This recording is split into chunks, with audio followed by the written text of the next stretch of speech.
everybody, and welcome to a Monday edition of the Geek Buddies here on the Outlaw Nation channel. I am John Rocha, joined as always by my fellow Geek Buddy there, Michael Vogel. How are you, Michael? I like that you just did the whole intro. You took out the Geek Buddies. You took out the me introducing myself. You just said, it's Monday. Screw it. We're just going right in. That's what I like. I did, and I apologize. By the way, I'm trying out my new bubbly. I'm trying this out for the first time, sparkling water. So, you know, there's a lot going on in the world, and so I'm maybe a little bit. If you listened to him, you heard him say Geek Buddies when he didn't want to say Geek Buddies, realize he said Geek Buddies, then say from the Outlaw Nation. And in his head, he was like, now I'll say Geek Buddies. Nope, it's too soon. Wow. I'm just going to keep going. Fine. Do you want to start over? Shall we start over or no? No, I liked it. I liked it. You know what? Right. You know what? It's keep them guessing. All right. Keep them guessing. You never know what you're going to get. Well, I'll give you a little bit of what we're going to get, what you're going to get in this show, and that's we're going to jump into the WB split that happened here. We're going to talk about DC's decision to possibly not be at Hall H and Comic-Con this year following Marvel's decision. We're also going to talk about a couple new trailers happening that dropped today, also some Marvel news, and at the end of this, we're going to have our spoiler review for Predator: Killer of Killers, the new animated movie that came out over the weekend, and has connections to the overall canon of the Predator franchise that has been established, and possibly other franchises if you're an eagle eye viewer there with Easter eggs. So a lot to discuss here on this show. And unfortunately, we're not with Shannon McClung, who is enjoying himself on vacation on a ship somewhere in the Mediterranean. No, I don't know where he's at. He's on a ship somewhere, Michael. I know that. Well, he's flying a helicopter today, and I think he's probably going to kill himself. So please no. He sent us a video of him in a helicopter where he got to fly it, I think under supervision. But the last time that Rocha and I were in the air with Shannon, we were scared for our lives. So God help us all. We veered off the runway on landing. It was not pretty. So hopefully he'll be okay landing that helicopter. But Michael, let's jump into that first story. As I mentioned, the Warner Brothers story. This is big. I mean, you've been in the halls of power before. You've had there as an executive and had conversations, seen what all this is like. Well, guess what? Warner Brothers announced today that they are splitting into two separate groups yet again. I mean, 3 years ago, there were two large media companies, Warner Brothers and Discovery Incorporated. Then they merged into a much larger company, which we know as WB Discovery. Well, 3 years later, it looks like after a bunch of bad decisions, racking up a ton of debt, making everybody angry and messing with brand naming, they are now splitting up again this time. WB Discovery CEO and internet punching bag David Zaslav will lead the streaming and studio section, which is a new company made up mostly of WB and DC assets. And the rest of WBD's situation there or business will be made up of TV and cable assets, and that'll be split off into global networks and run by WBD CFO Gunnar Wiedensfels, who is apparently his right-hand man, Zaslav's right-hand man. But Michael, this is Superman is about to come out in about 3 weeks, 3-4 weeks, and now you've got this situation where they're splitting up the movie and the streaming stuff from the TV and sports and other stuff, and they're tossing a majority of the debt onto the CNN, TNT Sports, all that kind of section, and removing a lot of it. And they're taking out a $17 billion loan to help on the studio side of things. So what are your thoughts on all this madness and feelings about this split? Man, I just want Warner Brothers to make some fucking movies and cartoons. It's such a, I don't know the details of why they chose this or the other, but it really does seem like they are a studio in search of an identity. I mean, again, the specifics of what exactly lands where, is this an even Warner Brothers is over here and Discovery is back over here? Or is there some, it's a little bit of a mix, but they've sliced it up in different ways? But I think that this is on the heels of them going from we're HBO Max to Max to HBO Max. And although their PR team, their marketing team did a great job poking fun of themselves and putting some really great content when they did it, this is kind of the same thing. It's hey, we're Warner Brothers and Discovery. We're doing all this. We're becoming this big conglomerate. Nope, we're not. Just kidding. Oh, we're HBO Max. Nope, we're just Max. We're HBO Max. It's like they're just Zaslav sort of, is at the center of all of this, and someone who I think by any stretch is not seen as creator friendly in the industry. But I think that that's the issue. I do feel like we're living in this world where all of the major studios have their own sort of crises. Yeah. So like Paramount is just waiting to get sold. Yeah, they're sold. They're waiting to get approval for the sale, right?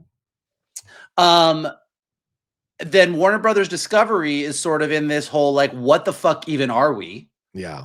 Every day, kind of shifting and telling us what they are. Yeah. And, Disney is probably the best off out of everybody, but they've got their Marvel and Star Wars issues, which like, how do I keep these things reinvigorated? How do I do this? So I don't know. I think that this is in keeping with the issues that they seem to have as a studio. How it's all going to pan out, I don't know. Like what I hope is that, but I won't even, because Zaslav is running the side that I wish he wasn't running. So it's like, it's kind of like, well, what does this mean? I don't know. It's wait and see. Is this all just financial magic to try and make things look better on one side or the other of a spreadsheet? Yeah. I don't know. I think that, a lot of it, I mean, again, we keep piling on this movie, but a lot of it does hinge on Superman. Like if Superman really just is this shining star that the studio can point to and say, look, we did this thing, it really worked, and we've got a whole plan coming up after it. I think, wins like that, if the Harry Potter series comes out and absolutely kills it, like they do have a couple things in the works that if those things work, it's sort of, how do I want to say this? The more that the creative storytelling IP driven things work, the more that anybody at the studio goes, okay, do more of that. Right. The more that those things struggle to find their audience and struggle to find a box office, the more you have people like David Zaslav, who are just dollars and cents people, looking at it and going, okay, so maybe we don't do that anymore. Maybe it's a lot of Real Housewives. Maybe we do a lot more Real Housewives.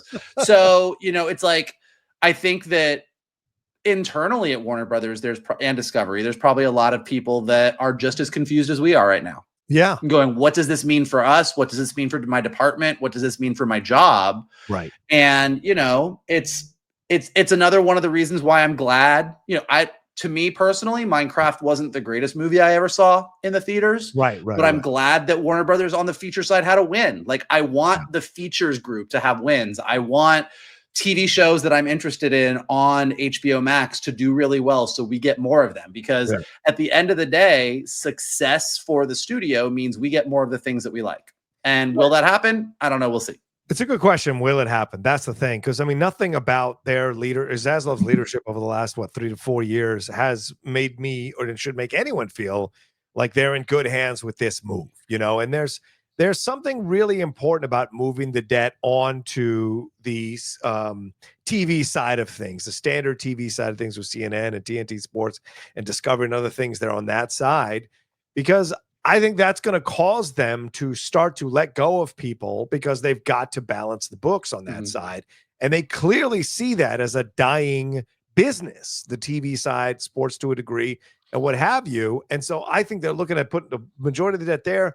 We're going to cut people, we're going to fire people, and then we're going to absorb the debt somehow and find our way back, or sell it, right? So companies will buy that separate, and we're going to keep the jewel, which is our movies and our streaming stuff, because HBO Max does well on streaming. And he tried to claim in a statement that somehow they've saved HBO Max and made HBO Max prestige again. It's like, what are you talking about? It's been prestige for quite a long time. So it's an interesting situation. It's a bunch of corporate double speak trying to cover up for the fact that there's a lot of incompetence here.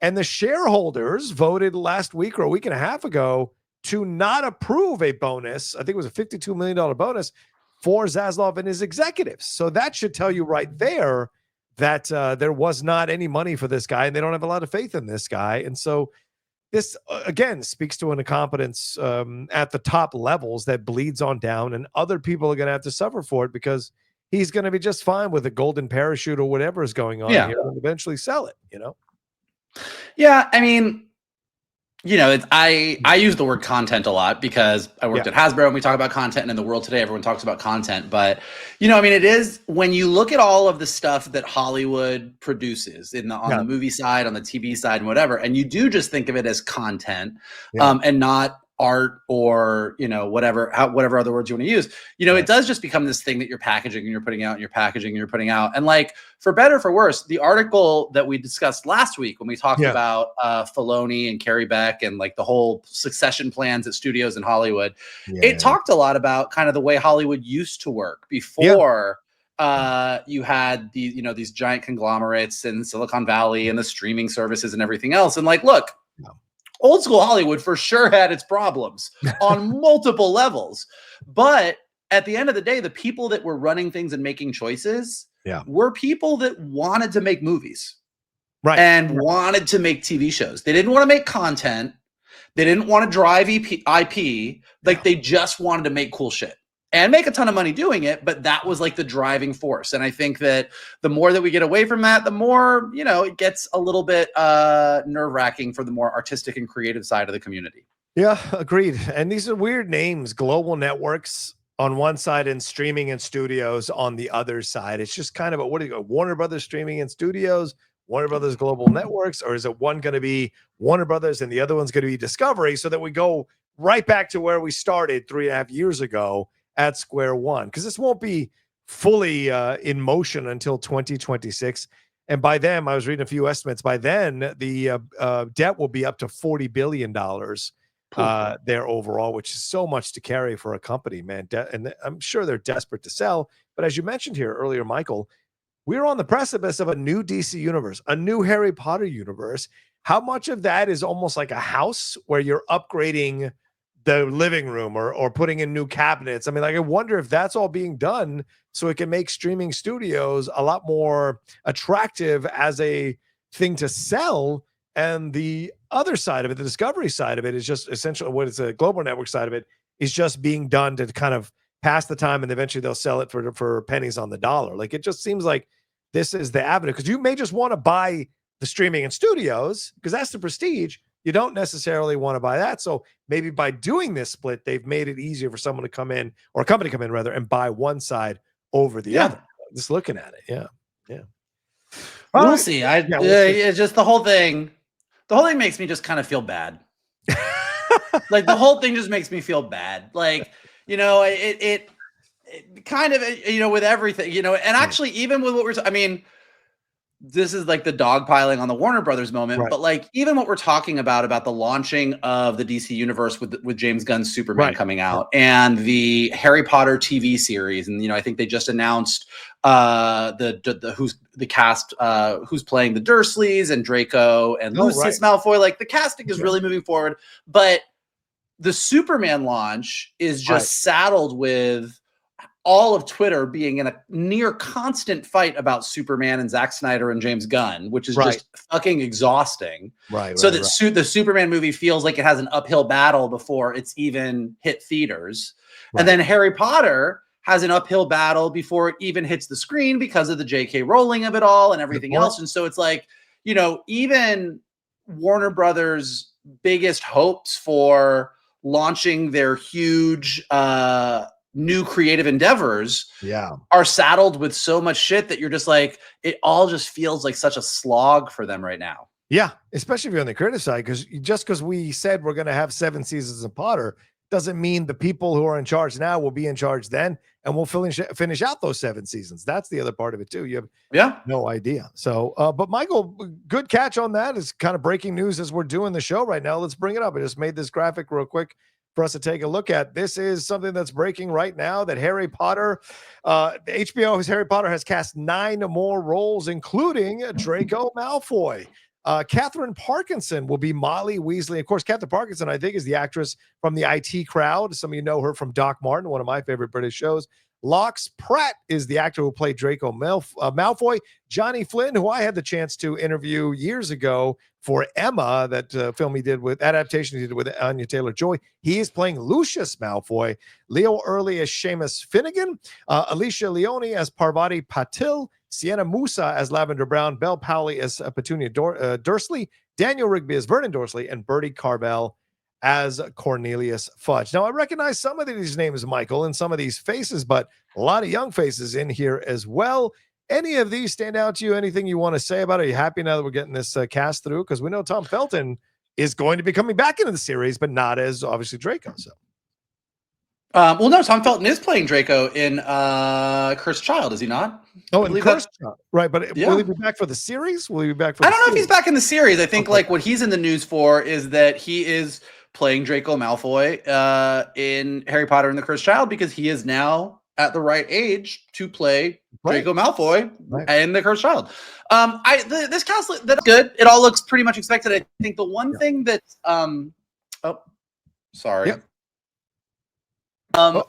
I think the one thing that is interesting is that the Dursleys are significantly younger in this version of Harry Potter than they are in the movie version. And I think probably younger than is implied in the books. But I think that's kind of interesting. In the same way that Spider-Man movies have classically taken Aunt May on the de-aged journey of Aunt May throughout the different versions of Aunt May, I think having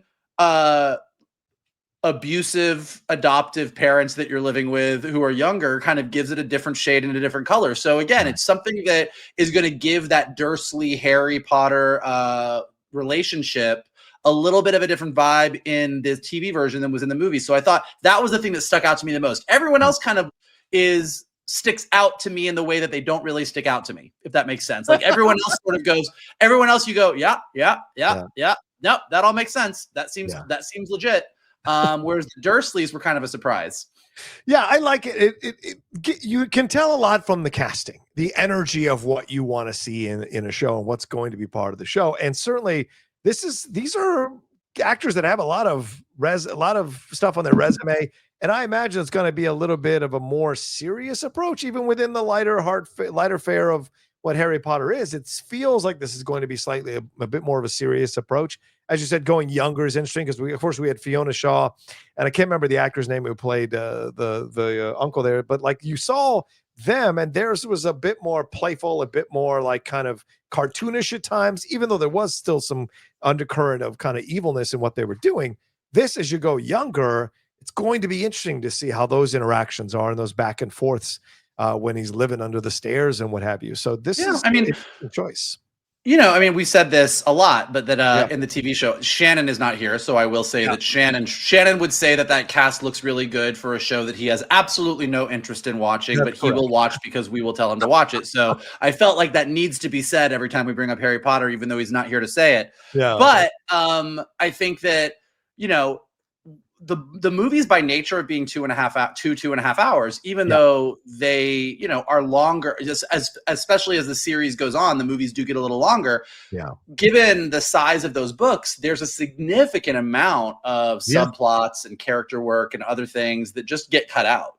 Yeah. And I do think that particularly in the case of the Dursleys, there's a lot that gets cut out, especially as you get further into their stories. So I do think, to your point, you know, and Chris Columbus made a choice early on that was clearly a good choice. It worked. They're beloved, but particularly the first couple of movies are a bit younger in tone, are a bit lighter in tone. And I do agree with you that I think for a TV series, they're definitely going to dig in a little bit more. And I think we're going to have a show that is aiming to, I wouldn't say be darker, but definitely be a more more in-depth take on all of the characters in the world of the Wizarding world. Yeah. I'm a big fan of Catherine Parkinson, so I didn't even think about her for a show like this, and it's perfect for her to play Molly Weasley. I love that idea. All right, let's keep in the vein of Warner Brothers and talk about this. DC Studios here. This situation is happening. Apparently, you know, the other day news came that Marvel Studios was skipping next month's San Diego Comic-Con. Well, now DC Studios is also reportedly set to be sitting out San Diego Comic-Con, at least on the film front.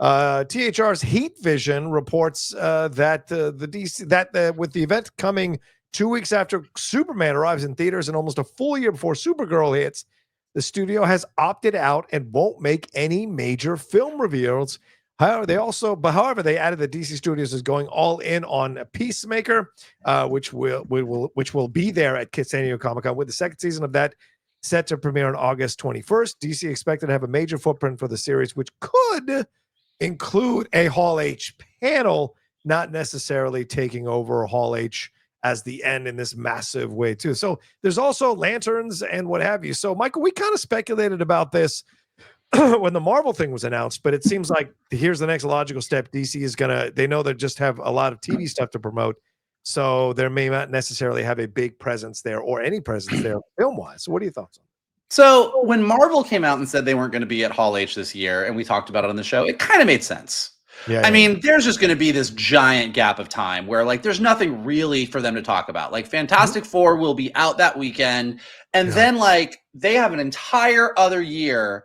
And there's I mean, sure, they could give us some, like we said, they could talk Wonder Man, they could talk Vision, they could do the TV thing, but they're just choosing to sit it out. And it kind of makes sense because once we get past Fantastic Four, we have a huge chunk of time, and then we've got Brand New Day, Doomsday, Secret Wars, and they can talk about all of that in July 2026 and get us amped for it. With DC, I think this is a mistake. I think they are not. This is a bad move on their part. Okay. I think for a couple of reasons. One, so Superman will be out. Yes. It'll be 2 weeks into Superman's release. And I think the reason that they're not going is that they're afraid of that release. Yes. Like I think it's very clear. Like they based on everything, do not know what is going to happen. Right. And they also know that going to Comic-Con, you're going to have a bunch of people that were fans of your movie, but you're also going to have a bunch of Snyder fans. Yep. And I think they just don't want to wade into the mess. But again, this is where I think they're wrong. Yeah. For better or for worse, if you're going to stick with Gunn's universe and Safran's universe, and Superman is out for 2 weeks, Supergirl comes out, at least right now, June of 26, before the next Comic-Con. Exactly. So you have a perfect opportunity. Superman launched. We've seen Metropolis. We've seen Metamorpho. We've seen Guy Gardner. We've seen Hawk Girl. We've seen Mr. Terrific.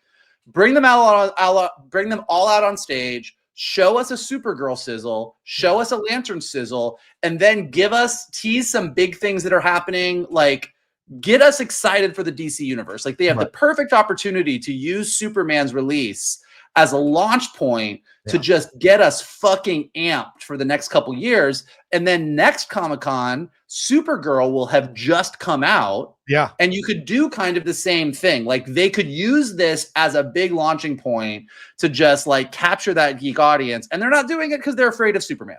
Right. Right. Like, they're doing it, like Marvel's not doing it for a reason that they're probably afraid of a lot of things too right now at Marvel, but there is a logic to what the fuck are we even going to talk about? Right. With this, there's a lot for DC to talk about. Like, there's a lot to really stand up and say, this is the direction we're going. We are so stoked about Supergirl. There's the entire Batman of it all that is just sitting there, like that they could use this as an opportunity to really say, now they might not know the answer yet to Batman. And so they're like, we don't want to touch it. But I just think, even given, and then loop Peacemaker into all of that and make that part of the panel. Like, there's just a lot they could do there. And I think that internally, man, there is so much fear about how audiences are going to respond to James Gunn's Superman that they're like, just fuck it, we're not touching it. Yeah, it seems like, because I mean, if this was a well-oiled machine, you'd have locked down what you were going to do about Batman. There's an announcement there. You could lock down what you're going to do about Clayface. There's another feature film announcement there. You could show some footage for Supergirl, bring out Millie Alcock and Momoa and others to get them to get you excited. And as you said, if they had confidence in Superman, they would do a victory lap and announce what their plans are possibly for a sequel to Superman. So there is a lot that could have been covered. And you hear three things. You think, how can they fill an hour and a half or 2 hours or three things? They could absolutely fill at least an hour and a half for three things and then move on to Peacemaker to wrap up the show and Lantern. So there is a lot that they could have done with a panel. So I agree. I didn't think there was a mistake necessarily, but as you lay it out, I do feel like I'm on your side on this. There was a chance to maybe brand save or change the narrative a little bit, get people excited about DC. But as you said, they clearly are afraid of people going to respond, and they probably don't want to spend the money of bringing all those people in if it's going to be a bit of a dour reaction or middling reaction or mixed reaction to the movie, and they're going to try to drum up excitement when people are kind of like, you know. I mean, what people always forget, and people will always forget this in the history of Marvel and all of this stuff, is that Marvel's first 3 movies, not counting Hulk, which was with Universal, but Marvel's first 3 movies, Iron Man, Thor, and Captain America, Paramount distributed those movies, but Paramount was just distribution.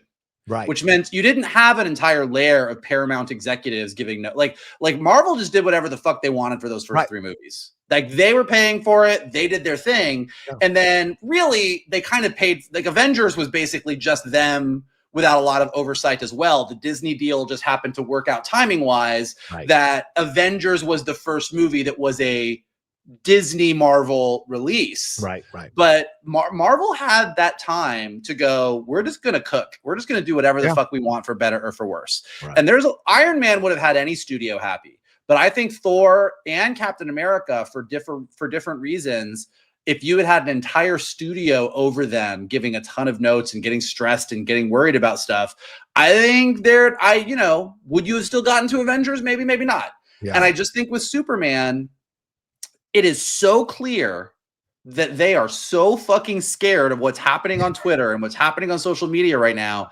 And they're not like just driving that narrative. And I just feel like they have an opportunity that even if Superman, like you could have it all planned out. If Superman had an amazing box office and it was doing great at the box office and it had 2 weeks of just free and clear runtime before Fantastic Four came out, you could come out and crow about that. But almost even more importantly, if Superman had not like just set the world on fire, you could come out at Comic-Con and be like, look, this was our first step, but it is not our last step. Like this is what we're doing. This is our universe. And we are fully committed to this universe. And we're going to show you why we are so committed to it right now and give you a sizzle of what's coming up. And just get people to come out of that panel and go, oh shit. I can't believe it. Like there's just so much they could do. And I just feel like they're not. No, I don't disagree with you at all. 100% agree that this is a wasted opportunity, but clearly it shows that they're not confident in what they got coming up. So sadly. All right, well, let's move on to some Marvel stuff, man. Let's talk about this real quick. This jumped through the stories and jumped out at me that there's a Thor 5 that is apparently a post-Secret Wars Thor 5 that is apparently in the works here, according to Daniel Richtman, and that there was rumors that the Extraction director Sam Hargrave was going to be involved in this one, but there's a Thor 5 that's being planned as part of the next saga. It's set after the events of Avengers Secret Wars. It wouldn't arrive until like 2027 or early 2028. So, fresh not on the heels necessarily, but certainly Thor Love and Thunder did not really blow up with a lot of people or blow up at the box office overall. And so do you think that this is a wise move? Do we need a Thor 5? Does it make sense to be coming after Secret Wars? Because it seems like that means Thor survives. So your thoughts on this, Michael? What are you feeling about Thor 5? Well, first of all, a Thor movie is a great idea, period. Yeah. I don't like Thor Love and Thunder, but the thing about Thor in the Marvel universe is, again, kind of to what I was saying about all the DC stuff, like our love of Chris Hemsworth as Thor survives whatever happened in Thor Love and Thunder. like I might not like Thor Love and Thunder, but that doesn't mean I don't like Chris Hemsworth as Thor. I don't like Iron Man 2. It doesn't mean that Tony Stark and Robert Downey Jr. is not the most perfect casting. You know what I mean? Like, it's like you stick with those things. So Chris Hemsworth being a great Thor is still like, I'm excited to see him in Doomsday. I'm excited to see him in Secret Wars. I'm excited for all of it. Now, what is Thor 5? Is Chris Hemsworth Thor in this new era of Marvel? Right. Is he not? Is he not? Is Thor 5 about Chris Hemsworth in this new era? Or is Thor 5 about there's a new God of Thunder? Is this a full reboot? Like, we just don't know. Like, there's so little information about exactly what Marvel is doing post Secret Wars. And I think that, how do I want to say this? If Marvel was kicking ass like the way Marvel had been, right? then I think the reboot into this new era would be keep most of the people that are working, right, and then have some new stuff happen. Yeah. The more that Marvel struggles with this whole multiverse saga, the more that there are probably voices internally that are like, hard reboot, hard reboot. Like, yeah, we're too deep into it. People are too confused. They feel like they have to do homework, yada, yada, yada. Once we get past Secret Wars, it should be a clean slate and we're recasting everybody. right. I don't think that's really what's going to happen, but I think that it does mean that Thor 5 could be, let's set up how Chris Hemsworth's Thor fits in this new universe. Yeah. But it could also just as easily be, here's the search for the new God of Thunder or something else. Right. It's a very good possibility that they move on from Hemsworth, who I imagine himself, like, as much as he's enjoyed it, it's probably, he's been playing it for such a long time, and maybe it's time to move on and explore other things and then swing back to it maybe down the road. But yeah, so you're right. It does, and the fact that his extraction director might not necessarily be on board with this. Also, well, I think I think the extraction director doing a Thor movie basically implies that it's a Chris Hemsworth Thor. Right. Like, there's I think that relationship is like, oh yeah, okay, that worked. Let's do that. Right. So if he's doing it, it makes me believe Chris Hemsworth is still going to be Thor. If it's Yeah. someone else coming in and doing it, it's kind of like it's completely open territory. Yeah, and that's what it seems like now when you're looking at it. So I mean, conversely, I would say this is where, like, you can argue both sides of it. You can argue it's just time to do a hard reboot and everybody wants something new for the Marvel universe, and this should be a new Thor. You could also argue that in a world where you're going to have a ton of newness and you don't have a Chris Evans and you don't have a Robert Downey Jr. unless Doom somehow stays on, and you say Pedro Pascal is kind of like your leader of your universe, like, do you want to keep one or two people that are solid? Like, do you go, we got to keep Chris Pratt and Chris Hemsworth, and Paul Rudd, like those three we're keeping, like, do you decide that there's a couple that you will dump that money truck down and say, do they say, we are changing a lot of things, but we want you to be the God of Thunder for the next 10 years. Maybe. I mean, yeah, good point. Christian said this morning that he thought the move might be to kill off Ant-Man in Secret Wars or in Doomsday, which would be really interesting if they made that decision in terms of the stakes. So you talk about people who could transfer over. Yeah, you'd have Hemsworth, Pratt, and even Tom Holland to a degree. You could argue that as well, though it seems pretty clear that Tom's going to move on from the role. Hemsworth has been he's been your utility player all along. He's done the animated stuff, he's done the one shots, he's done the movies, he's made appearances on the stuff. Do you really want to surrender a strong team player like that who doesn't have an ego around any of this stuff? I don't know that you want to do that necessarily. So yeah, maybe you do keep him as a pillar going forward from for the other ones to jump off. Yeah. Clearly they don't have a lot of faith in the new actors, or they wouldn't be bringing back someone like Robert Downey Jr. and all of this. So yeah, we'll see what happens. All right, let's move on to some trailers here, Michael. We had two fun new trailers that dropped here. The first one was the Ironheart trailer. This is, of course, coming out very soon. The first 3 episodes dropping soon. This would give us a little bit more into Riri Williams' life and her connection with her father and the AI that is going to be helping her, which I think is her best friend. And she's the one building all this stuff, and this idea of building from the inside out. We got more with the Hood and Anthony Ramos there. And generally just overall at the end, you can see that there's a motivation to do good. Even people in her life are telling her, why are you doing this? And it's because something she's driven to do. So what do you think? This was only like an hour and a minute 20, minute 30. What'd you think? Just an hour and 20-minute trailer. It was fine. It was the whole series. It was good. I think the thing that I took the most away from this trailer, because it's like, I've heard so much about, like, I've been hearing so many different things, like, about how this was a little bit of a mess, and I've heard a lot of the same things about Ironheart that I heard about Echo. And so when Echo came out and was really, really uneven, I was like, okay, I'm not so surprised. And then we heard a lot about Daredevil Born Again, and I was not so surprised. So I've heard a lot that this was kind of like troubled and a mess, and it doesn't seem like they're really promoting it to the degree that there's a ton of confidence about it. It almost feels like these trailers are like a little bit obligatory.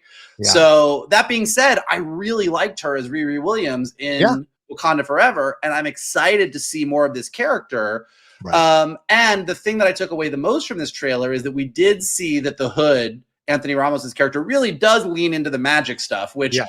given the first trailer, I was like, is he even magic or is he just wearing a hood? Like, or how much of the Hood stuff are we getting into here?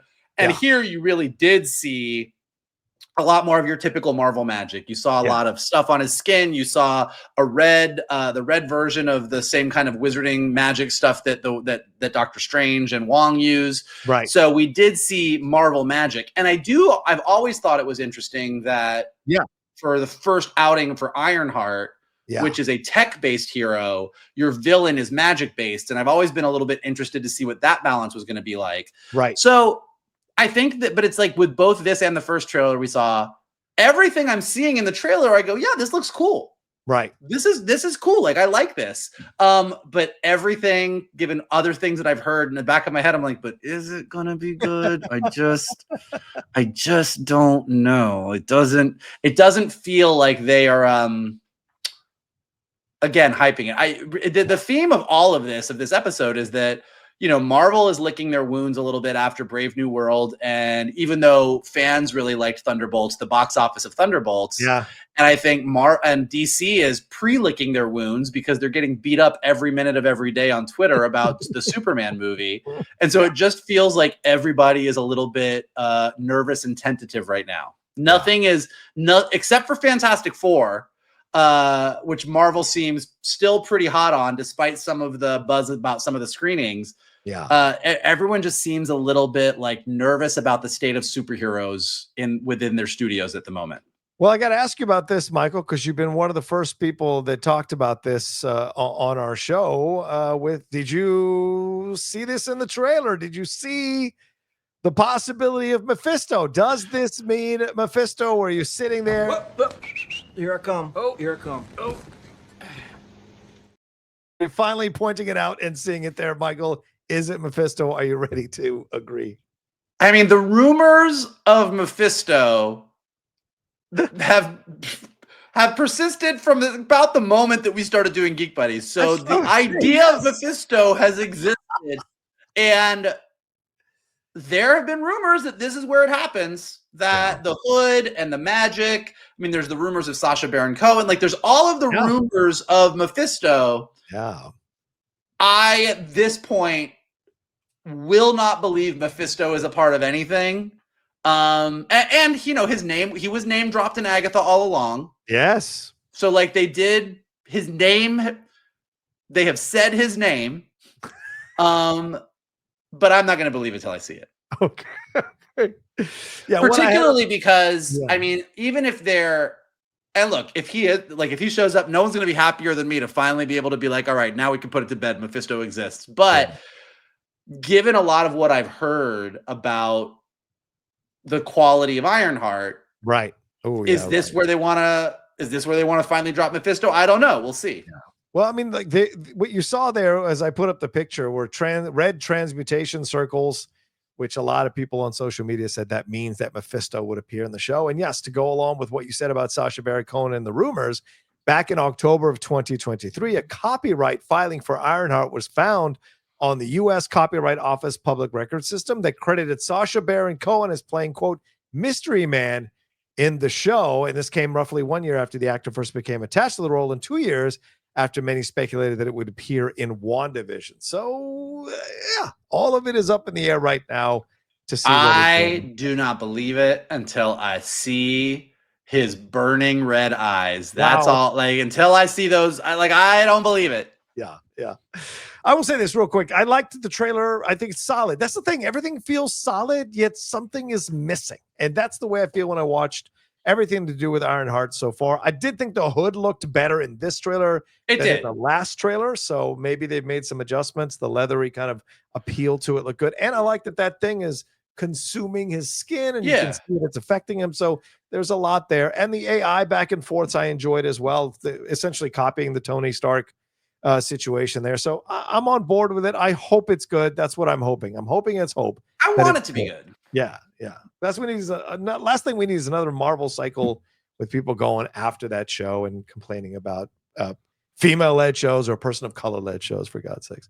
Well, let's move on to this, Michael. So one of our favorites here. There was a new trailer, a full trailer, apparently, even though it was like 1 minute and 38 seconds, for Star Trek Strange New Worlds Season 3. Me and you, we reviewed this previous season. Every episode had a blast, especially that musical episode. Well, now we got ourselves a new trailer, and man, we get a lot of Kirk in this trailer, Michael. And we had a lot of the old familiars coming back from the crew, but also Captain Pike's on again, off again, girlfriend captain there. So what did you think of this trailer? What did you think of the show? What was the energy that you feel coming out of this thing? It almost felt like they were speaking to us. Hey, we know a lot of shit's going down. Come and hang out with us for a few weeks. We'll entertain you. What'd you think? Yeah, man, look, Star Trek Strange New Worlds is just a delight. It is. They know what they're doing, and they have figured it out, and I am more than happy to ride this wave with them. And like Star Trek Discovery, I like a lot of it, but it definitely kind of became a slog at a certain point. Like Star Trek Discovery kind of became that show that as a Star Trek fan you kept watching, but it really kind of like took itself a little too seriously, and their giant season-long arcs kind of didn't ultimately pay off as much to me near the end as they did earlier on. Lower Decks is also just a delight. Oh, yeah. Picard, we've talked about, like season 1 was solid. Season 1 was nice. Season 2 was atrocious. And season 3 is like the best that Star Trek has ever been. But while all of this other stuff has been going on, Strange New Worlds has come out and just done, hey, we're going to have a very light season arc, but we are basically going to do sci-fi episode of the week every week and have a ton of fun and do the weirder, sillier stuff that Star Trek does. Yeah. And they've kind of nailed that tone. I mean, last season they had the musical episode that you mentioned. They also had the crossover with the animated Lower Decks, which I think they nailed. Yeah. And they just had a ton of fun. And I think, you know, bringing on Kirk, I think brought a lot of energy to the show. Yes. Now from the end of last season, we have Scotty on board the ship as well. So we now have Kirk, Scotty, Uhura, and Spock on the Enterprise. Along with the other characters that are part of Pike's crew. And so you do see how the show is slowly building this transition into the crew of the original series. But honestly, like, it's just fun. I mean, this is the show that I recommend anybody who's not necessarily a Star Trek person. I'm like, just watch Strange New Worlds. Like, Discovery is going to be too heavy for you. Picard is going to be too confusing for you. Lower Decks is fun, but it's, you know, more animated. It's a different thing. But Star Trek, Strange New Worlds is just fun. It's just time. And this trailer leaned into that of just like, we're going to give you a bunch of different episodes and have a great time doing it. Yeah. Yeah, I thought so too. And then this is, basically that's the energy. It was like, come hang out with us. Let's have a good time. We'll take care of you. We'll entertain you. We'll have fun. And it made me want to put on seasons 1 and 2 back to back. Like, I just love that show so much. And so the fact that they're coming back here, which probably feels like it's going to be a final season. I think they've said it's going to be a final season. So we'll see where it goes. And you're right. They may be, it certainly felt that way by the end, that they were lining everything up for Kirk to take over. I mean, having that scene where Spock says, "What do you order, sir?"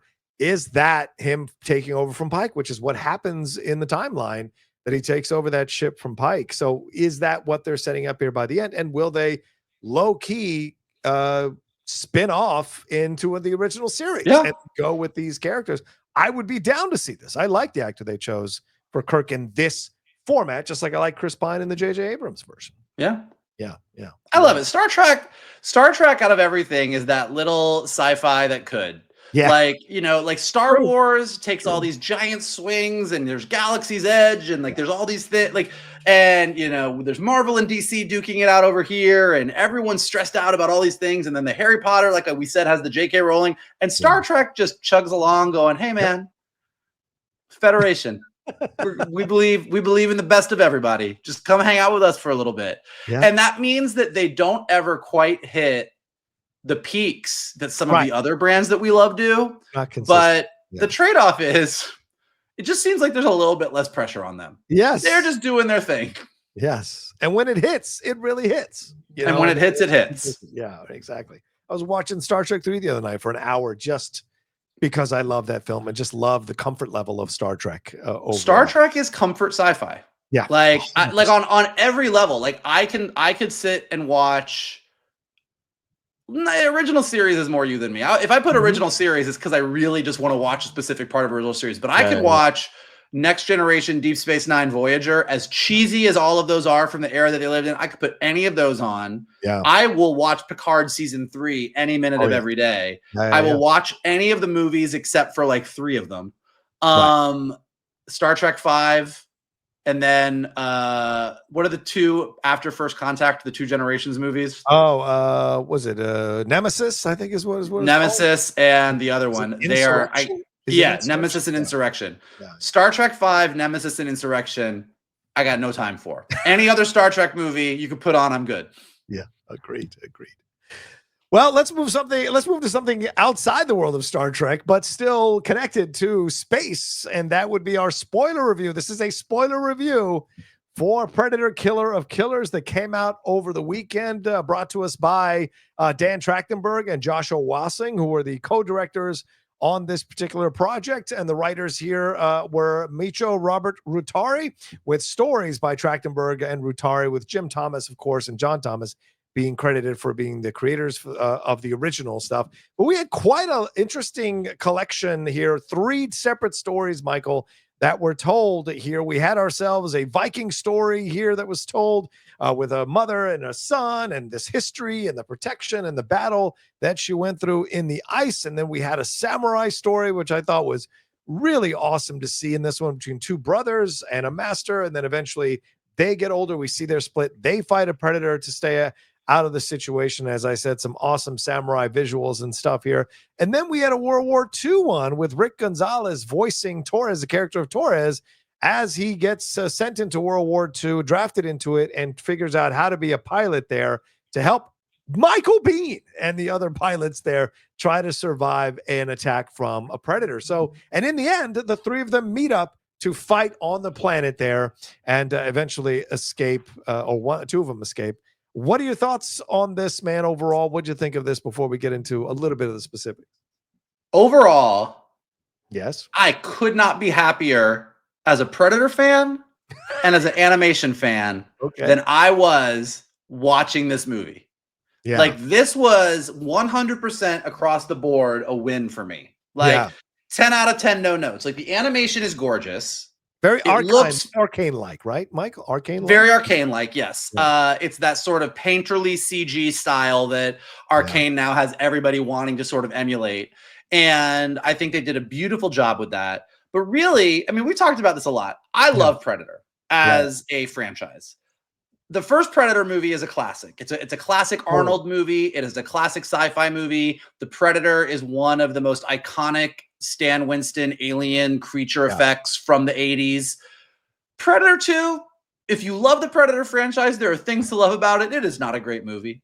Yeah. And then Predators is fine. The Aliens versus Predator movies aren't great. Like, Predator is a much maligned, like, as much as people love the concept of Predator, like, really, there's the first movie, and then it's laws of diminishing returns. Right. And then Prey comes along last year and does what it does and really just knocks people out there. Like, so much so that people were upset that it was released on Hulu and felt like it should be released in theaters. Right. And then you have this movie come out, which is like, oh, here's this fun animated thing that's on Hulu, which ends up packing like a fucking wallop and sets up a lot of big ideas, bigger than I thought it was going to do, and has an Easter egg tie-in to Prey. Right. And we know we've got Badlands coming out in November in theaters. And given what Trachtenberg did with Prey and did with this movie, I'm kind of on the, oh shit, do we have an amazing Predator trilogy coming out like 30 something years after the first movie came out? Like, Predator is like kind of just been kind of to the Star Trek thing of just chugging along. Predator's just been crawling along, trying to have a good movie somewhere along the way. And now it might have 3 good movies in like a very short period of time. I thought this was great. What I loved about it the most was based on the trailers, kind of as you said, like, it was pretty clear. Okay, this looks like it's going to be kind of an anthology movie. We're going to have this Viking story. We're going to have this samurai story. We're going to have this World War II story. That's great. Yeah. But then as I'm watching it, I'm like, all right, this thing's 90 minutes. So, okay, like, each one of these things was probably about a half hour. Maybe they were going to release it as a series, whatever. But then I get through the Viking one, and I'm like, well, that was only about 20 minutes. Yes. And then we get through the samurai one. I'm like, well, that was about 20 minutes. I'm like, okay, so, like, when this World War II story, there's still there's still a half hour left in this movie. And I was like, oh shit, we're teaming up. Yep. And the satisfaction, the way that they very easily sort of explained the logic of it all and had a Viking, a samurai, and a mechanic from World War II on a planet full of predators having like a full fucking battle. Yeah. I was like, this is great. Like, it was just such good storytelling that just understood what we wanted out of Predator movies and gave us 3 very cool, like any one of these characters after Prey. I mean, I remember we talked about this when we like reviewed Prey and said, this is such a great way to do Predator. Like, they did Predator with indigenous people in North America. Right. You could do Predator in any era. You could do a World War II Predator movie. You could do a samurai movie. And with this, any one of these 3 stories could have been a fucking live action 2-hour movie and I would have been fine. You could have given me the Predator Viking movie, the Predator World War II movie, or the Predator Samurai movie, and I would have loved it. But they managed to take each of those amazing ideas and just do 3 really tight stories and then wrap them all together in this awesome sci-fi Predator bow. I was thrilled. Yeah, I agree. I thoroughly enjoyed it. And I had a lot of people over the weekend hyping me up, telling me I got to watch. Well, I finally sat down and watched it and I blazed through it. I thought it was really well done. I love the animation. Now it makes me want to watch Arcane even more. Because I was like, look at the animation. I was like, what kind of animation is it? And I Googled it and it was like Arcane style. I was like, oh, okay, this might make me even more interested to see Arcane finally.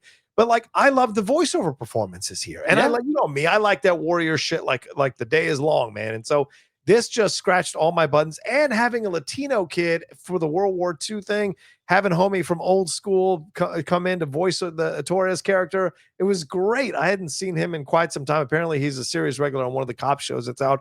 But like, I hadn't seen him or heard his voice in a long time. So to see him voice this character of Torres and the connection with his father and then trying to prove himself. And then you add Michael Biehn to the mix, who is a 1980s staple for all of these films around that time, Terminator, The Abyss, you know, things of that nature. So it was great to have his voice be a part of it. But all of them had something really soulful to say about the experience, and all of them lost somebody, right? You had the mother lose her son because of the pursuit of vengeance, because of her unyielding pursuit to satisfy this personal vengeance. And even at the end, she says to the 2 of them, don't avenge me because I don't want to repeat the cycle. So there's an arc there for her with Torres, you know, having the flintlock pistol come in that was introduced in Predator 2. And we also had it referenced in Prey, I think. And having that be an element here that was a great little Easter egg. Having the entrails that maybe look like the tails of aliens. The xenomorph. Yeah, hanging off the main Predator dude at the end there, I thought was really cool as a wink. And then the samurai stuff, which I'm in the middle of finishing off Ghost of Tsushima right now on PS5. So I'm such in the samurai mode. I thought that was beautifully well done with incredible imagery overall. And again, the story of working together, even though you lost your brother at the end, you worked together to defeat this thing. And that bleeds into what we got at the end, and having the kid prove himself as a pilot, both on Earth and on another planet, I thought was amazing. So yeah, for me, top to bottom, this was really good stuff. And this, as you said, the surprise that they were teaming up, even though we should have seen it from the titles, the shield, the sword, and the bullet, I think it still worked really well. Did you feel within the particular stories, and just to get a little specifics, did you feel within the particular stories, there's anything that really stood out to you, or did it feel like it was kind of repeating a pattern we'd seen before? Was there any kind of danger of that when you were seeing it? Oh, they're getting uncloaked. Oh, they can't understand what this thing is. Oh, they got to figure out how to fight it, and then eventually conquering it. What'd you think of all that? Well, this is what's interesting about dealing with IP. Yeah. Like this is the game of IP, which is you have something, you have this franchise that people love, people really like it, and you go, how do I give people what they want, but also give them something new?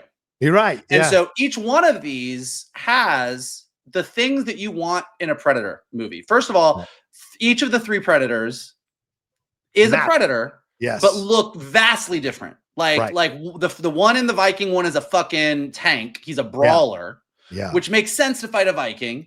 The one in the samurai one is this like kind of longer, skinnier, lithe Predator. So like looks really, really cool. Fits the tone of that. And then the Predator for the World War II one, I think his name is the Baron, is just this dude that's like on a plane with a patch on his eye, like just looking like a crazy badass. So like, okay, so you get a really cool Predator. Yeah. You do the whole I'm watching you cloaked. you cut to the Predator vision, iconic part of the thing. Each of the Predators has their own unique weapons. So all three of them have cool, high-tech sci-fi weapons that they use. And with the exception of, no, even the Samurai one, I think, like, they each play with the heat thing. Like, you know, when Ursa goes under the ice and she's under the ice and the Predator can't see her. Or when Torres figures out that the Predator is using heat to see things and turns off the engine. So, like, those are the iconic moments you want. So, like, each one of them, to your point, under the awning, the Samurai guy. Yeah, he hides under the awning and he can't be seen and then comes out and gets him. So, like, each one of them has the cat and mouse. It's the most dangerous game with aliens, cool weapons, heat seeking, all of the stuff.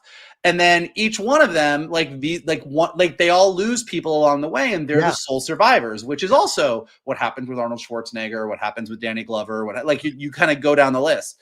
And so they checked all those boxes, but giving us three very different takes on the warrior. Like, Ursa is a Viking warrior, and like Vikings versus Predators is just cool. Samurais, ultimate warriors, but having these two guys kind of duking it out for who's the most strong, and then them kind of coming together at the end.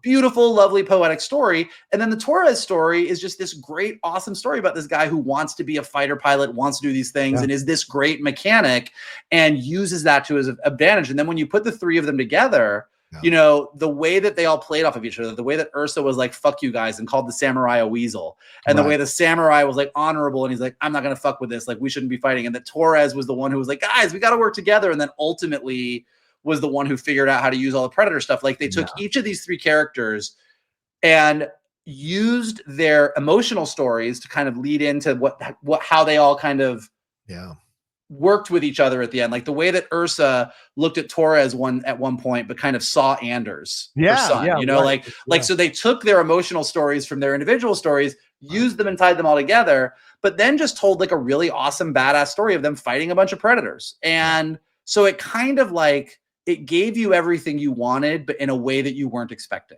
And I think that's the goal of any really good IP, is it felt Predator. Even the score kind of, you know, referenced the original Predator score from the first movie. But like, each one of these stories gave you a little bit of a different flavor, a little bit of something new. And then the bigger story of, even when you are the guy or girl who defeats the Predator, you're not done, because you've now proven yourself to be a killer.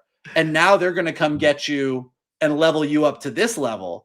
And that was interesting. And then when you see this room of all of these people and aliens from different races and planets and time periods frozen, and you sort of stop and see the girl from Prey, and you're like, oh shit, okay, so she's there. I mean, like, for all we know, fucking Arnold Schwarzenegger and Danny Glover could be in there. Like, Dutch, who knows? So in there. Dutch is absolutely in there. So they've kind of opened up the world of Predator in a way that totally makes sense. And even the stuff that we saw at the end, which, I mean, I'm assuming is the Predator's planet. Right. I went back as soon as I finished Killer of Killers, and I rewatched the Badlands trailer. Oh, yeah. And it really does seem like some of the ideas that we're seeing in the last 30 minutes of Killer of Killers could play really nicely into whatever's going to happen to Badlands.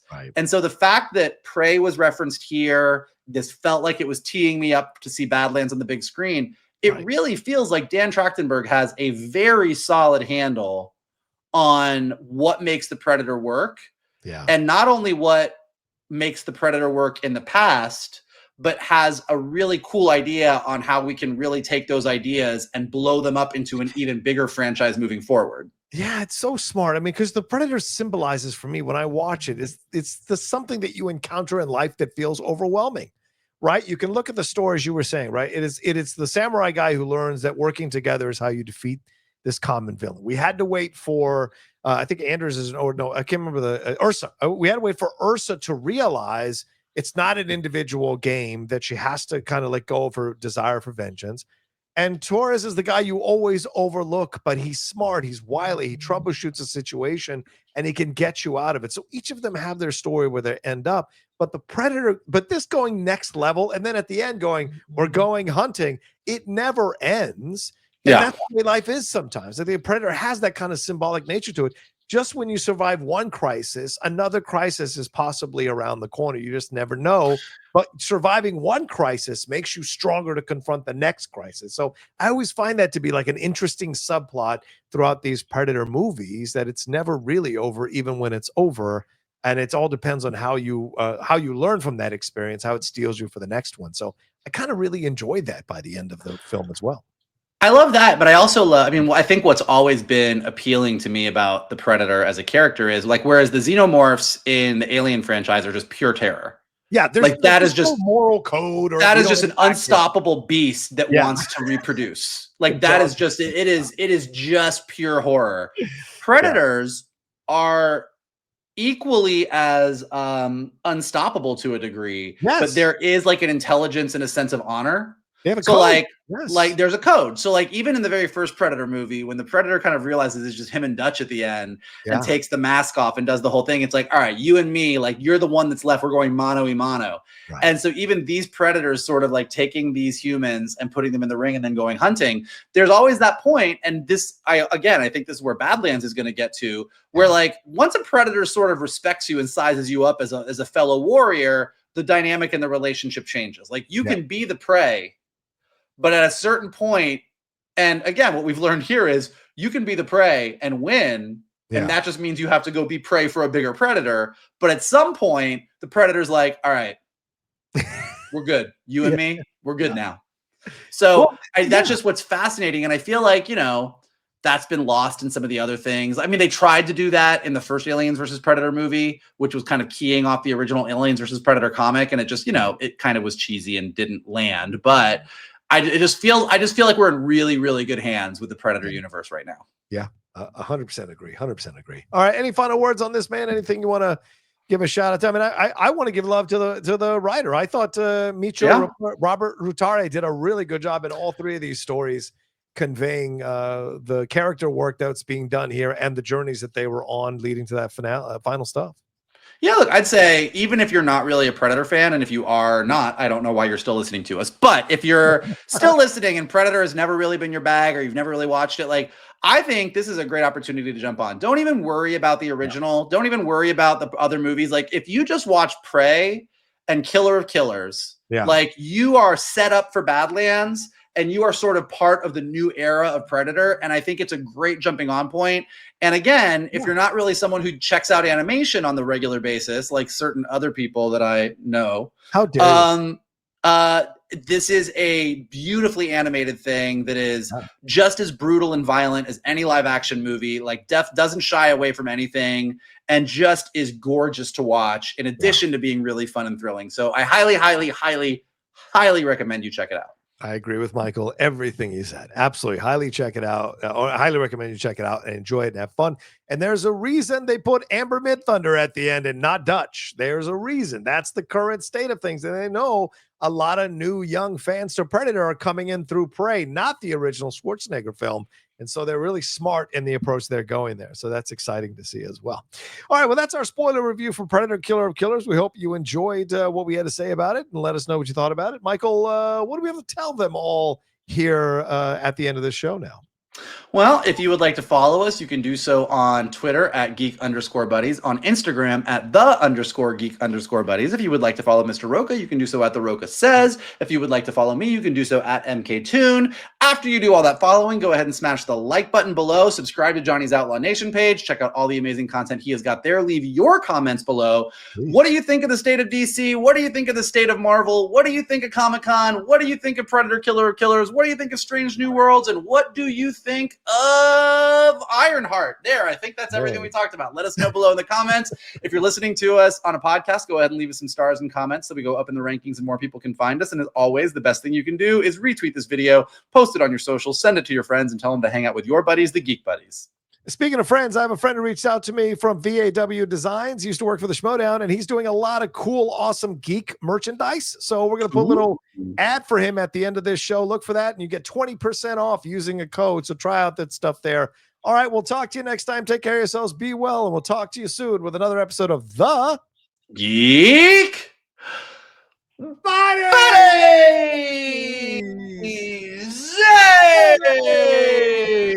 Well, if you like what I was wearing in this video. It's brought to you by VAWdesigns.com. They have cooler than cool t-shirts, hoodies, and more. And you get 20% off your order with the code OUTLAW. That's right, OUTLAW, OUTLAW, to get 20% off your order. Shop now at VAWdesigns.com and get some awesome merchandise you can wear around today.